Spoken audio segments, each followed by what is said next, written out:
Every painter dreams of that glass-like finish in their clear coat. What if I told you there's a simple trick to make that a whole lot easier? Well, there is, and today I'm going to share that with you guys. Now, in case you guys couldn't tell how excited I am about this by my post, my last post, or by my mention of it in my last video, I'm really excited about it for two reasons. The first reason is because it's so simple. The second reason is because not only can you achieve an absolutely glass-like finish, but you can also achieve whatever level of orange peel you desire. Let me show you guys what you're gonna need to make this possible. Now, there's lots of different ways that you can control the finish of your clear coat, whether you're going for that flat finish or you want to match that OEM orange peel. If you look around the internet, there's a whole bunch of ways of doing it, some more effective than others. All of them involve one of two things: either using a certain clear coat, which is very effective, by the way. The second way a lot of people do it is changing how they spray the panel. Now, what if I told you, with what I'm about to show you, you don't have to change a thing? All you need is a Ford number 4 viscometer, viscometer, whatever you want to call it, measures the viscosity of a liquid, and a fish tank heater. I'm going to link both of these down below. You're also going to need a stopwatch.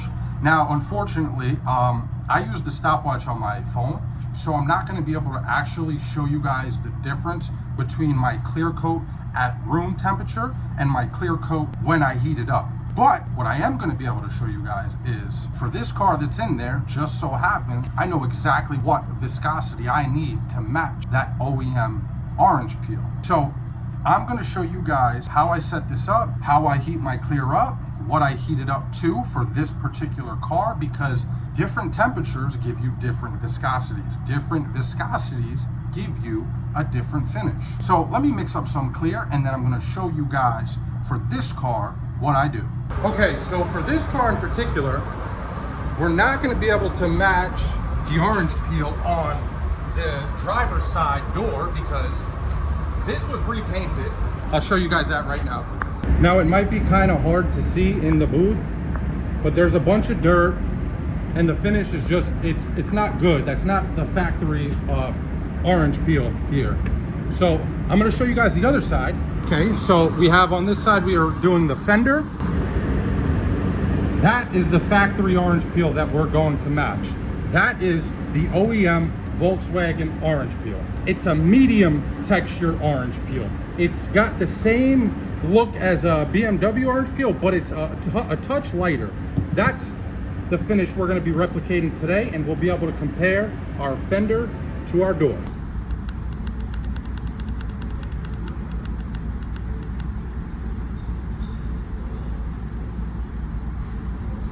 Okay, so what you guys just watched me do there is set that thermostat or heater, whatever you want to call it, up to 85 degrees. So what you're going to want to do to make this work is find a high solids clear coat that is meant to match a European texture, right? So this one in particular, it's Lumabase 3000. It's meant to match that heavy BMW texture.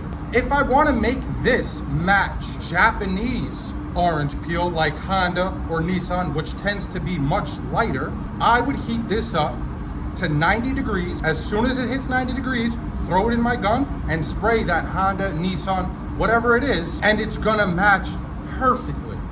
Now in this case, where this is a European car, but Volkswagen, like I said, tends to have a much lighter orange peel than other European cars like Mercedes or BMWs, for example. So I'm heating it up to 85 degrees. That's going to eliminate just a hair of that texture, which is exactly what I want. Now, this is going to take a lot of experimenting because the temperature needed is gonna vary from clear to clear.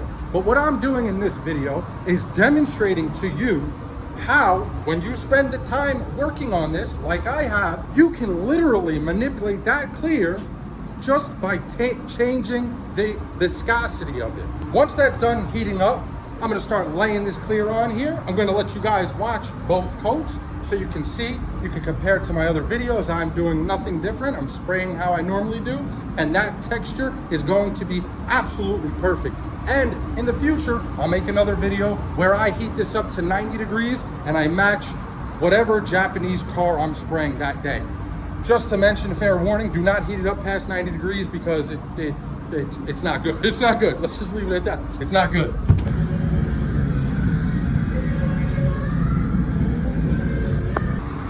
Okay, we have our clear at 85 degrees and we're ready to start shooting. I want to mention it's also optimal if the panel of the vehicle matches the temperature of your clear coat. This will be the most effective if the vehicle temperature matches the temperature of your clear coat.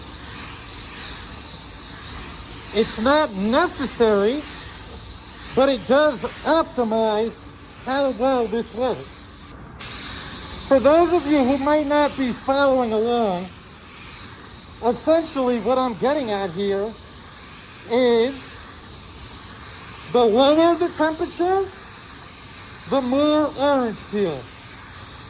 The higher the temperature, the less orange peel. So most clear coats are designed to be sprayed at about 75 degrees.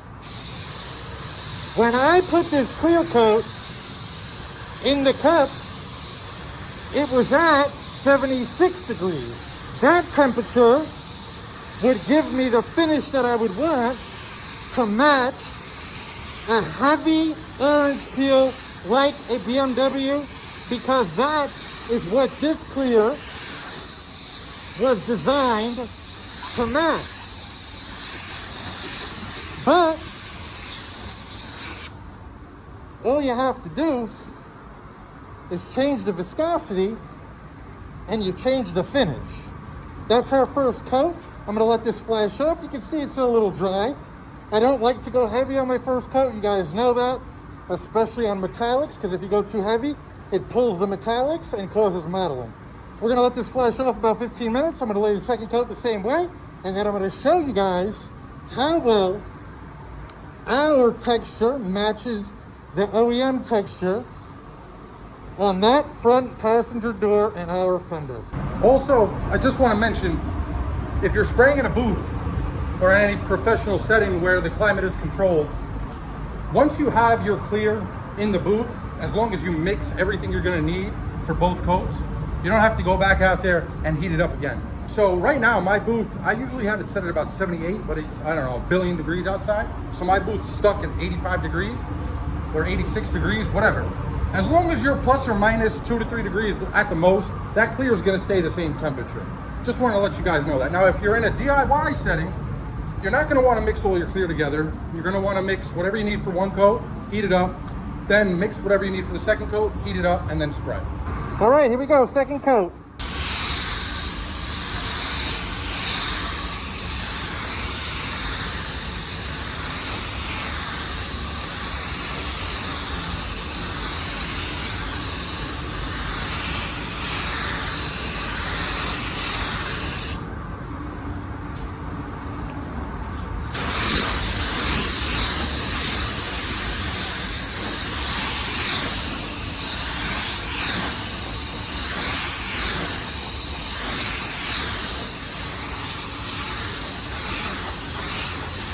You can see that thing going on like glass right out of the gun.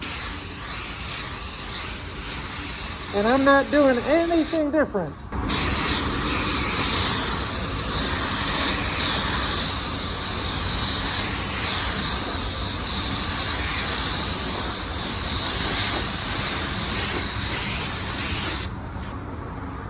All right, let's let this flash off and then we'll compare our texture. And here's the finished product. Let's check on this orange peel.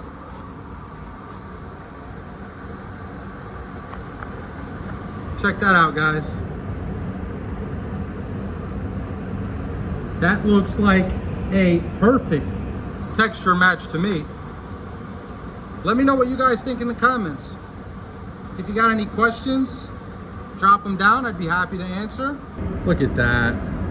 Don't mind the dirt. This panel was prepped for a blend absolute last second. But I mean, that texture is on point as it can get. All right, hopefully you guys enjoyed the video. If not, hopefully I entertained you.